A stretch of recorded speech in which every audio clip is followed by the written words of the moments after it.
10 ବର୍ଷ ପୂର୍ବରୁ କେନ୍ଦ୍ରାପଡ଼ା ଜିଲ୍ଲାର ମା ଗଜବାଣୀ ପୀଠରେ ପାଦ ରଖିବା ପାଇଁ ଜାଗା ମିଳୁନଥିଲା। କିନ୍ତୁ ଏବେ ଏହି ସ୍ଥାନରେ କାହିଁକି ଭିଡ଼ ଲାଗୁନାହିଁ? ସତରେ କ'ଣ ମା ଏ ସ୍ଥାନ ଛାଡ଼ି ଚାଲିଗଲେ? ଭକ୍ତମାନଙ୍କର ମନସ୍କାମନା ପୂରଣ ହେଉନାହିଁ? ନମସ୍କାର ଦର୍ଶକ ବନ୍ଧୁ, ଏମିତି ଅନେକ ରହସ୍ୟ ରହିଛି ମା ଗଜବାଣୀ ପୀଠର। ଭିଡ଼ିଓକୁ ଶେଷ ପର୍ଯ୍ୟନ୍ତ ଦେଖନ୍ତୁ, ଜାଣିପାରିବେ।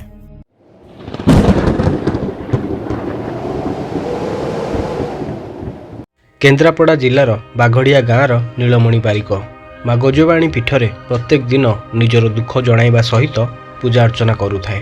ହଠାତ୍ ଦିନ ରାତିରେ ମାଙ୍କ ସ୍ୱପ୍ନ ଆସିଲା ଆଉ କହିଥିଲେ, ମା ନିଜର ଦୁଃଖ ଦୂର କରିବା ସହିତ ଆଖପାଖ ଅଞ୍ଚଳର ମଙ୍ଗଳ କାମନା କରିବି। ବାଘଡ଼ିଆ ଗ୍ରାମର ମୁଖ୍ୟ ଗ୍ରାମଦେବୀ ରୂପରେ ପୂଜା ପାଉଥିଲେ ମା।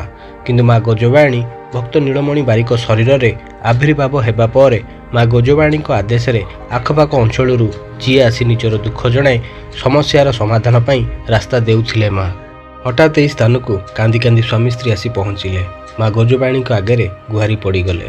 ଆଖପାଖ ଅଞ୍ଚଳରୁ କାନ୍ଦିବାର ଶବ୍ଦ ଶୁଣିବା ପରେ ମାଙ୍କ ପାଖରେ ଭିଡ଼ ଲାଗିଗଲା। ମା ଗଜବାଣୀଙ୍କ ଭକ୍ତ ନୀଳମଣି ବାରିକ ପଚାରିଥିଲା, କ'ଣ ହେଇଛି ତୁମର? କାହିଁକି ଏ ସ୍ଥାନକୁ କାନ୍ଦି କାନ୍ଦି ଆସିଛ?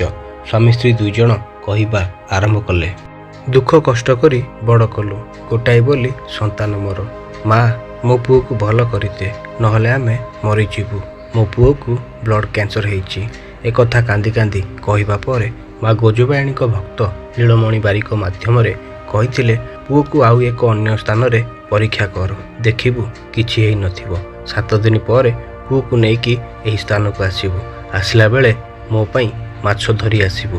ମାର କଥା ସତ ହେବାକୁ ଲାଗିଲା। ପିଲାର ଦେହରେ ସାମାନ୍ୟ ଜ୍ୱର ଥିଲା।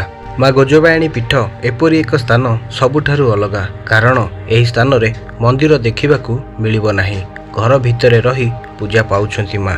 ଏହି ସ୍ଥାନରେ ଭୋଜି କଲେ ଭୋଜିର ଅନ୍ୟ ବ୍ୟକ୍ତି ଆସି ବସି ପଡ଼ିଲେ ଖାଦ୍ୟ ଦେବାକୁ ପଡ଼େ, କାରଣ ବିଶ୍ୱାସ କରାଯାଏ ଯେ ମା ଗଜବାଣୀ ପୀଠରେ ଖାଲି ପେଟରେ ବା ଖାଲି ହାତରେ ଦୂରରୁ ଆସିଥିବା ଭକ୍ତ ଫେରନ୍ତି ନାହିଁ। ମା ଗଜବାଣୀ ପୀଠରେ ବହୁ ମାତ୍ରାରେ ସାପ ରହିଛନ୍ତି। ଆଜି ପର୍ଯ୍ୟନ୍ତ କାହାରିକୁ ବି ଆଘାତ ଦେଇନାହାନ୍ତି। ମା ନିଜେ ଆଗରୁ ହୁଙ୍କା ଭିତରେ ରହି ପୂଜା ପାଉଥିଲେ। ମା ସଦାବେଳେ ଚାହେଁ ମୋର ସନ୍ତାନ ଯେଉଁଠି ବି ଥାଉ, ଯେଉଁ ସ୍ଥାନରେ ବି ଥାଉ, ସଦା ସର୍ବଦା ସୁଖରେ ଥାଉ।